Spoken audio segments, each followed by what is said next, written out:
लगातार बाढ़ग्रस्त क्षेत्रों का दौरा कर रहे हैं और ऐसे में मझावली पहुंचे हैं, क्या कहना चाहेंगे? देखिए, हमारा तिगांव विधानसभा क्षेत्र एक ऐसा क्षेत्र है जहां पे 22 गांवों को यमुना जी टच करती है। जैसे दिल्ली बॉर्डर से शुरू होते हैं तो बसंतपुर, इस्माइलपुर, अगवानपुर, उसके बाद में तिलपत के बाद में महावतपुर, लालपुर, किडावली, शेरपुर होते हुए अमीपुर, अलीपुर, तिलौरी और अमीपुर और अब मझावली। आगे अगर हम जाते हैं तो अरुआ, चांदपुर, मोटू का, घरोड़ा का भी रकबा टच होता है। सबसे ज्यादा नुकसान फरीदाबाद जिले में मेरी विधानसभा तिगांव विधानसभा के अंदर हुआ है। इन 20 गांवों के अंदर कम से कम हर गांव में 1500 एकड़, 1000 एकड़, 200 एकड़ फसल बर्बाद हुई है। और बर्बादी में भी ये लगाओ आप, कुछ भी नहीं हासिल होने वाला, 100% फसल मरी है। और जो किसानों का बीज, खाद लगा था, मेहनत, जुताई, बुआई, वो सब भी गया। सबसे ज्यादा नुकसान हुआ है। एक शुक्र रहा है परमात्मा का कि केवल एक हमारे यहाँ हादसा हुआ है जो बिजली ने पकड़ लिया था बसंतपुर गांव की कॉलोनी में। नहीं तो जान का कोई खतरा नहीं हुआ, जान का और कोई नुकसान नहीं हुआ, माल का जरूर हुआ है। आज यहाँ पे डीसी साहब आए हुए हैं। मैं डीसी साहब से भी निवेदन करूंगा अभी कि भाई हमारे इस क्षेत्र के अंदर सबसे ज्यादा नुकसान हुआ है, 100% नुकसान। तो किसानों को कम से कम 50,000 रुपए प्रति एकड़ का मुआवजा दिया जाए।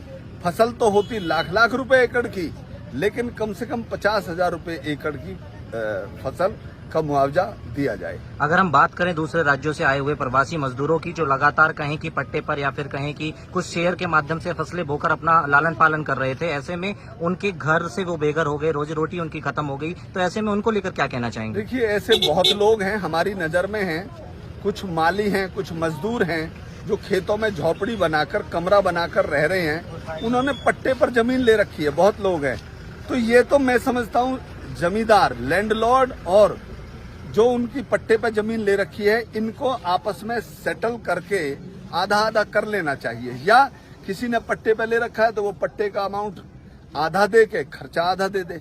मतलब उनका भी ख्याल रखना चाहिए, क्योंकि मजदूर हमारे इस एरिया में बहुत सारे हैं और मजदूरों का अगर पेट कटता है या उनका नुकसान होता है तो ये भी अच्छा नहीं लगता। अगर हम बात करें एनडीआरएफ टीम की तैनाती की, तो अभी संकट की घड़ी में तो तैनाती है, लेकिन अगर इसके बाद बात करें, यमुना तटीय क्षेत्र है, तो किसी भी प्रकार की किसी भी टीम की कोई तैनाती नहीं है। कोई कहीं की अमानवीय घटना यहाँ पर हो जाए तो ऐसे में उसके लिए क्या कहेंगे?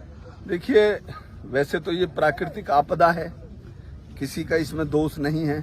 पहाड़ों में ऊपर बारिश हो रही है, उस बारिश का पानी बहुत तेजी से नीचे उतर के आ रहा है, लेकिन फिर भी सरकार को और प्रशासन को ये ख्याल रखना चाहिए। और हमें तो 4 दिन बाद यहाँ पानी आता है, 4 दिन का समय मिल जाता है, तो सरकार को, प्रशासन को सचेत रहने की आवश्यकता है। और उन 4 दिनों में अपने यहाँ पे हम अपनी पूरी कार्रवाई कर सकते हैं और जान माल की कोई नुकसान ना हो, उन्हें बचाया भी जा सकता है।